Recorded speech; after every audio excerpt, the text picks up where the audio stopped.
It's Wednesday, and you know what that means. It's time for some more good AEW Fight Forever content. I am gonna be trying my best to keep my energy up in this video, but I'm a little exhausted. Like an hour ago, I just got back from seeing Spider-Verse, which was absolutely a film that I recommend to anyone, even if you've never seen a superhero or Spider-Man or Marvel film in your life, go watch it. I do not care. I will be dressing up as Miles Morales again this year. Brodie Lee, the Exalted One, the Stinger himself Sting, and the Living Dead girl Abadon, and some big roster confirmations in some new tag team shenanigans. First things first, we went ahead and got the Brodie Lee entrance officially this time, with all of the Dark Order goons in the background. It is also great to see Brodie in the game. It's great to see his entrance officially. I love his title card. I love the pyro. I love that they actually have his record on there as well. It's a very nice touch, and it's just nice to see AEW Fight Forever pay tribute to, you know, two people so far on the roster that have unfortunately passed away. It is great to see Mr. Brodie Lee in this game, immortalized forever. And when it comes to breaking down this gameplay, the first thing that we can obviously see is Dustin Rhodes for the first time. We already confirmed, like, I don't know, maybe a week ago, when we saw that little leak roster page. Sorry, my brain is genuinely fried. My words and sentences are not going to make as much sense as usual, and I am sorry about that. It is currently 1:15 midnight, okay, and I'm going to try and get this video edited during Dynamite, and then get it out after Dynamite, okay? So if you see this video after Dynamite, can I get a W in the comment section? But nevertheless, of course, as I was just saying, we saw Dustin Rhodes for the first time. He was confirmed on that roster bit from IGN, but now we see him officially in gameplay. And let me go ahead and talk about this right here, the barricade break finish with the German suplex. Oh my. I had kind of already talked about just how much chaos this game is going to be with the weapons and the flaming tables and the skateboard and the ability to run along guardrails and everything else in between, the gameplay mechanics, but the way this man just hits a German suplex into the barricade and breaks it, wow. And that's not even where the chaos stops, because we see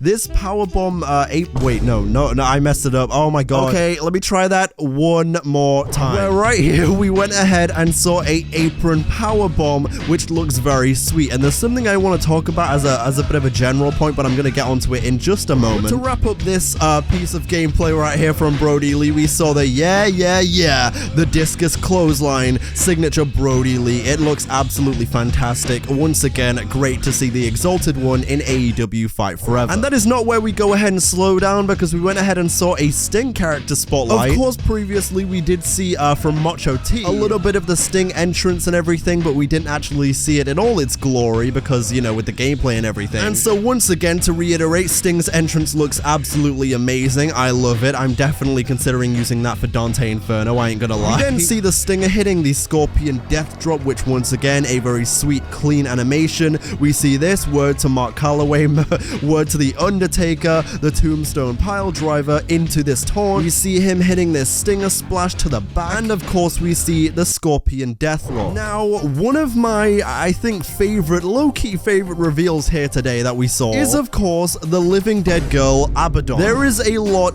in this entrance to take in. There's a lot in this gameplay clip to take in. First of all, this entrance is absolutely sweet. Look at the blood. And one thing that I do want to go ahead and point out, I forget who, even said it. I definitely saw someone who said it in maybe a tweet reply or in the comment section or wherever it was. Shout out to you. Someone said that this entrance is going to be perfect for a Demon Finn Balor core, which is genius. Abso-freaking-lutely, you are correct. I'm definitely going to use this. I'm probably not going to make Finn Balor because, well, I don't know if I can do that. I don't really have the facilities for that, big man.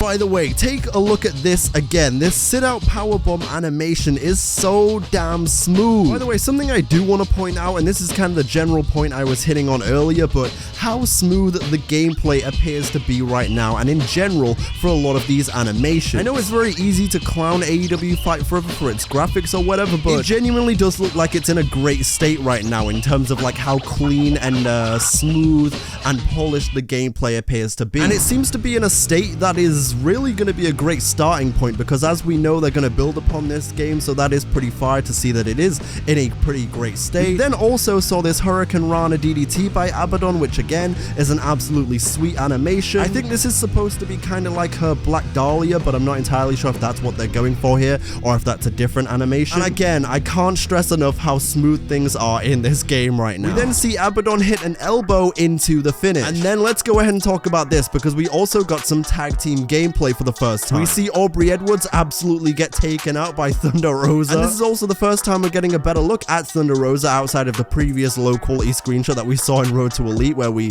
pointed out her gear. But obviously we didn't get a true look until now. She looks absolutely fantastic as well. Thunder Rosa. And this is also low-key one of my favorite parts of the reveals today. I know she was confirmed a while ago, but I feel like this is the first time we're seeing her in game, I think. Correct me if I'm wrong, but either way, great theme song, great energy. Shout out to Yuka Sakazaki. Also, something I wanted to point out in this tag team video here is Chris Jericho and Sammy Guevara's entrance. One kind of annoying thing about the reveals here today is that in that tag team video, there was a lot of, at the VIP creator event, there was, how do I say it in British slang? There was a lot of waffle. Like, I really enjoyed the RJ City interviews, but if we could just get some more gameplay in a video that was advertising that, that would be, you know, nice. Again, not complaining, just, you know, complaining. And I'd absolutely love if at some point very far down the line, because I don't expect them to do this anytime soon really, you know, there's way more things that take priority, but I'd love to see faction entrances, since there are a lot of factions in AEW and even in New Japan. Additionally, speaking of people in factions, we got this confirmation that Anna Jay is in the game. We see these screenshots right here of the girl with a fat and a bad attitude, her words not mine. Although, if we're being completely honest, she's spitting. Now let's go ahead and talk about something else. A little bit of a red flag, but also that would be an exaggeration. This tweet from Chris first of all confirms that you can edit AEW wrestler attires. In this game, you're already getting a bunch of attires for everyone, I think, or at least a lot of the bigger stars, kind of how you did in No Mercy. And I want to know if you can edit their hair though. That's what I want to know, and something I've been talking to a few other people about. Like, can you edit their hair, the facial hair, and other parts like that? I think it would really open up a world of possibility if you could. Although, at the same time, to go with my other side of the argument in my other video, if they want to do unique hair and faces and everything in the item shop and use in-game currency to, you know, sell that to us, I'm totally down for that as well. Like, I totally get that. Also, it's very important to note here that this won't take up a ton of slots in Create a Wrestler. In fact, it won't take up any slots. So you can create a ton of extra attires for AEW wrestlers without worrying, you know, like you would in 2K. But on top of all of this, we also got this right here. But one piece of advice: newly created wrestlers won't be strong enough to compete with established talent. You'll want to train them first in Road to Elite. Now what exactly do they mean by this? Are we implying here? Is this an implication that you won't be able to edit the overalls of your newly created cores in the normal AEW menus, and you have to play Road to Elite for every single core to get their overall and skills up? Because if so, that's a bad idea. I don't like that. Like, I'm not saying you shouldn't promote Road to Elite and people shouldn't check it out, but also it's gonna be really annoying when you make like a bunch of new cores who you want to play with, you know, against AEW stars, and then you have to train them in Road to Elite and play the same thing every time. Like, that feels obnoxious to me. Of course, naturally, I could be wrong here. Like, maybe that's not what they're implying, but it certainly sounds like it. It's kind of worrying because of the implication.